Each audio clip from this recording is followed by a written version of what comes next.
भारत में अभी जिस तरीके से लोगों को धर्मांध बनाने का कार्यक्रम चल रहा है, मैं कई लोगों को देखता हूं कि जब वो अगर फ्री टाइम में बैठे तो वो इसी बात पे चर्चा रहते हैं कि इस देश में इसकी आबादी बढ़ रही है, उस देश में जो है इस रीजन को टारगेट किया गया।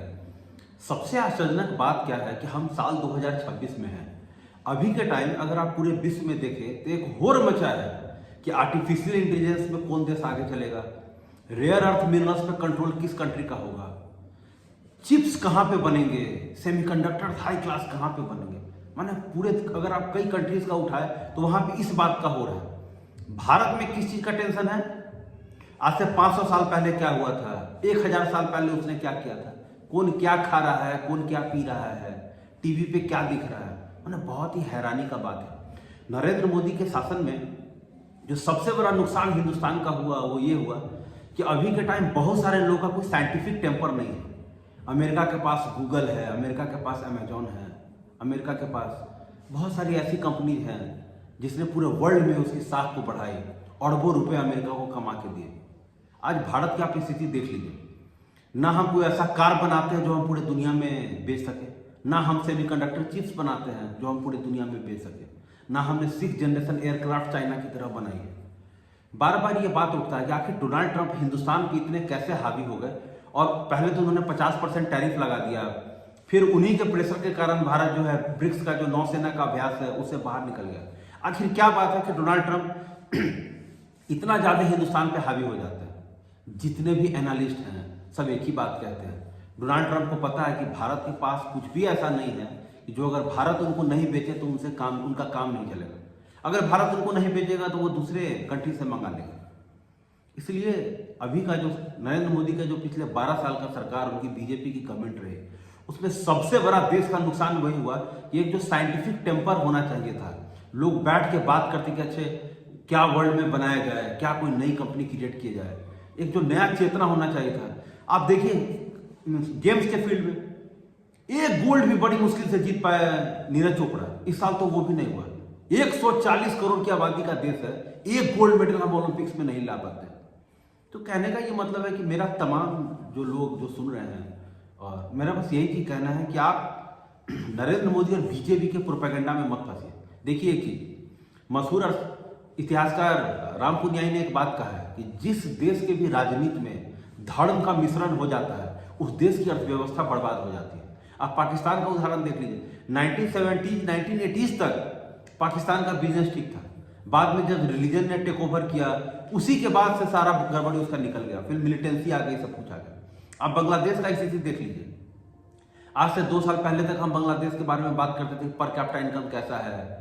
बांग्लादेश भी जो है रिसर्च एंड डेवलपमेंट पे पैसा खर्च करना चाहता है। मैं उनके मिनिस्टर का एक स्टेटमेंट पढ़ रहा था उस टाइम का, जब शेख हसीना गवर्नमेंट था, उन्होंने कहा कि हम जो है भारत जो है फार्मेसी में आगे हम भी फार्मेसी में काम करेंगे, भारत सॉफ्टवेयर डेवलपमेंट में आगे हम भी उस पर काम करेंगे। आज आप बांग्लादेश से रिपोर्ट सुनिए, केवल आएगा कि हिंसा हो रहा है, हिंदुओं को मारा जा रहा है, माइनॉरिटीज पर अटैक हो रहा है।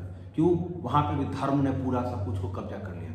इसलिए हमारे हिंदुस्तान को जो यूनिक था, जो कि एक सेकुलर मुल्क है, हम धर्म को एक बहुत ही पर्सनल चीज मानते हैं, जिसको पूजा करना है करे, नहीं पूजा करना है करे।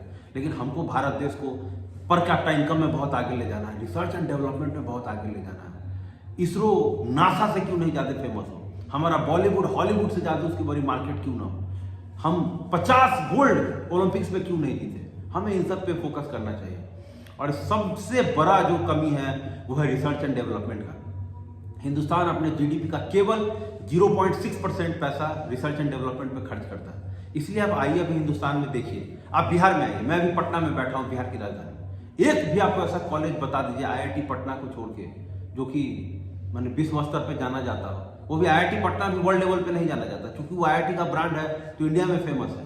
बाकी आप यहाँ पे कोई कॉलेज में चले जाइए, मैं कई स्कूल्स में गया हूँ, वहाँ पूछा हूँ कि भाई आप फिजिक्स का लैब है, केमिस्ट्री का लैब है, वहाँ पे लैब नहीं है। एक बार मैं एक सरकारी स्कूल में गया था भरतीपुर में, वो एक स्कूल है, वहाँ पे क्लास 12 तक की पढ़ाई होती है। उन्होंने मुझसे कहा कि सर यहाँ पे जो है न फिजिक्स के टीचर है न केमिस्ट्री के टीचर है। मैंने ये तो हाल है, पूरा का पूरा ऐसा लगता है एजुकेशन सिस्टम कचरा हो गया। इसलिए जिसके पास में अधिक पैसा वो अपने बच्चे को बाहर भेज रहा है। आखिर कोई महाराष्ट्र का बच्चा बिहार क्यों नहीं आ रहा है पढ़ने, कोई आंध्र प्रदेश का बच्चा बिहार क्यों नहीं आ रहा पढ़ने, बिहार में कोई कॉलेज इतना फेमस क्यों नहीं है। चुनाव से पहले हमने इन मुद्दों पे कई डिबेट्स किए, कई इंटरव्यूज में मैंने इन मुद्दों को उठाया। ठीक है, हम चुनाव हार गए, लेकिन हमारा काम है इन तमाम मुद्दों को जनता के सामने बताना कि आखिर क्या बात है कि बिहार एजुकेशन सिस्टम में इतना पीछे है, आखिर क्या बात है कि वर्ल्ड में रिसर्च एंड डेवलपमेंट में भारत का इतना बुरा हाल है। 0.6% ऑफ द जीडीपी, हमसे ज्यादा percentage of GDP south Korea खर्च करता है, हमसे ज्यादा इजराइल खर्च करता है, हमसे ज्यादा अमेरिका खर्च करता है, हमसे ज्यादा चाइना खर्च करता है। तो लोगों को धर्म के नाम पे मूर्ख बनाने से, लोगों को धर्मांध बनाने से, बहुत सारे मीडिया चैनल्स फर्जी खबर चलाने से, कोई भी एसेंशियल टॉपिक पे बात ही नहीं करते, इधर उधर के टॉपिक पे डिबेट करेंगे, ये नेता ने वो कह दिया, इस नेता ने ये कह दिया। बहुत सारी चीजें हैं जिसमें हमको ध्यान देने की जरूरत है और भारत को एक बेहद सशक्त बनाने की जरूरत है। जब तक कंट्री का पर कैपिटा इनकम बहुत हाई नहीं होगा, जब तक देश वैसा कुछ नहीं बनाएगा जो दूसरे देश में नहीं बनता है, जब तक हम 6th generation aircraft, 7th generation aircraft नहीं बनाएंगे, जब तक हम आर्टिफिशियल इंटेलिजेंस में बहुत आगे नहीं होंगे, कोई भी देश हमारा वैल्यू नहीं करने जा रहा है। इसलिए भारत को बहुत सारी चीज़ों पे ध्यान देने की जरूरत है और अपने हेल्थ पे, एजुकेशन पे और अपने इंफ्रास्ट्रक्चर पे बहुत अधिक काम करने की जरूरत है।